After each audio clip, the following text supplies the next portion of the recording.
السلام عليكم ورحمة الله وبركاته. معاكم ميس مي وليد. هنحل مع بعض إن شاء الله بإذن الله مدرسة الرياضيات. نحل مع بعض اختبار الرياضيات صف السادس ابتدائي. سؤال رقم 1: العدد المجهول في شجرة العوامل الأولية المقابلة هو. ده بقى كنا بنحل شجرة العوامل بنشوف 20 كام في كام يديني 20، يبقى 4 في 5 ب20. جدول الضرب العادي يبقى الإجابة رقم أ 5. هنا عندي مسألة طرح الكسور، وبعد كده هنشوف مين الأكبر من الأصغر.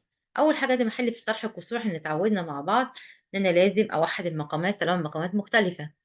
هنا هوحد المقامات هشوف كام يتقسم على التمانية والأربعة، يبقى هقسم هنا 8 و8، واحد المقامات على 8، يبقى 8 على 8 فيها الواحد، واحد في 5 ب5، 8 على 4 فيها الاتنين، واحد في 2 ب2.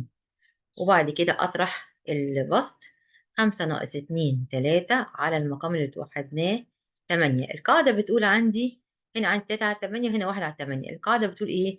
البسط الأكبر هو الأكبر، يبقى إذا 3 على 8 أكبر من 1 على 8، يبقى الإجابة رقم ب.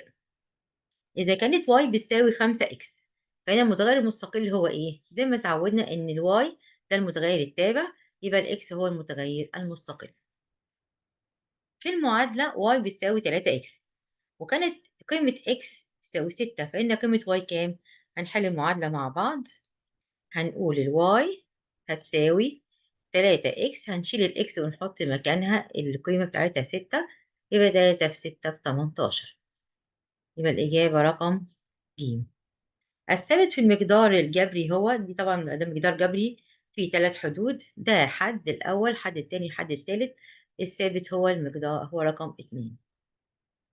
العدد ك مطروح منه 7. طبعا القيمة دي الشكل ده في المعادلة هنعملها ازاي؟ 7 ناقص ك ناقص 7، يبقى ك مطروح منه 7، يبقى ك ناقص 7.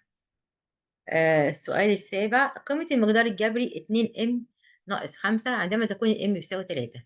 يبقى هنعوض، هنشيل الام ونحط مكانها القيمة بتاعتها 3، يبقى 2 في 3 ب6، 6، وبعد كده نطرح منها ال5، يبقى 6 ناقص 5 يساوي 1، يبقى الإجابة ب 1. المقدار الجبري المكافئ للمقدار 6 ام هو عبارة عن ايه؟ هنشوف الستة دي كام في كام، يبقى 2 في 3 و2 في 3، يبقى 2 في 3 ام.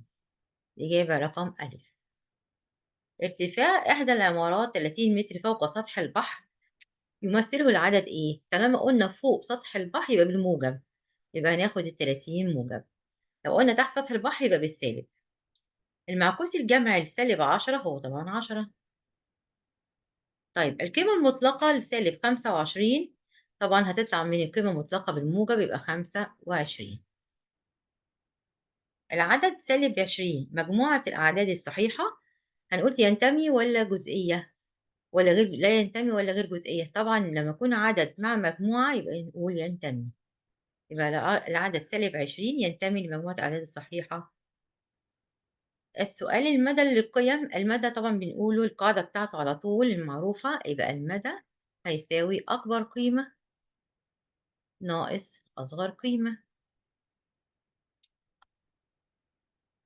أكبر قيمة عندي كام؟ 12 ناقص أصغر قيمة 2، يبقى الإجابة عندي هتساوي 10. الوسط الحسابي القاعدة بتاعته مجموعهم على عددهم، مجموع الأعداد على عددهم، يبقى هنا مجموعهم مجموع الأعداد على عددهم. أجمعهم 6 و4 10 و10 و8 18، على عددهم كام؟ 1 2 3، 3 أرقام، 18 على 3 فيها الستة، 3 في 6 ب18. المنوال هو الرقم الأكثر تكرارا، يبقى هنا عندي 3 وهنا 3، يبقى المنوال هو 3. في الشكل المقابل إكس بيساوي إيه؟ قيمة إكس.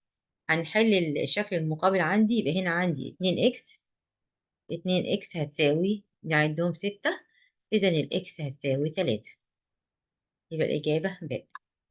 من القيم التالية ما يمثل حل هذه المتباينة: إكس أقل من 5. طبعا بقراها كده عشان اللي بيتلخبط معايا. إكس أقل من 5، يبقى إيه الأقل؟ الرقم الأقل من 5 هو ال4، يبقى الإجابة ج. الوسيط، الوسيط عبارة عن إيه؟ أول حاجة بيديني أرقام في الوسيط برتبهم الأول، يبقى أول خطوة في حل الوسيط ترتيب الأرقام، يبقى أول خطوة الترتيب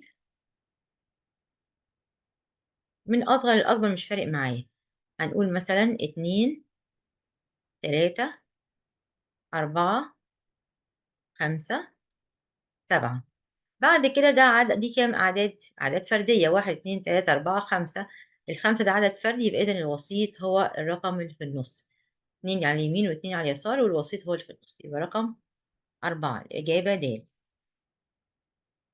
من البيانات الإحصائية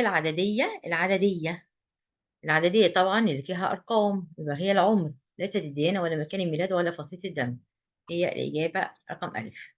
في التمثيل البياني المقابل عدد التلاميذ الذين يدخرون من 11 ل 15 جنيها هو إيه؟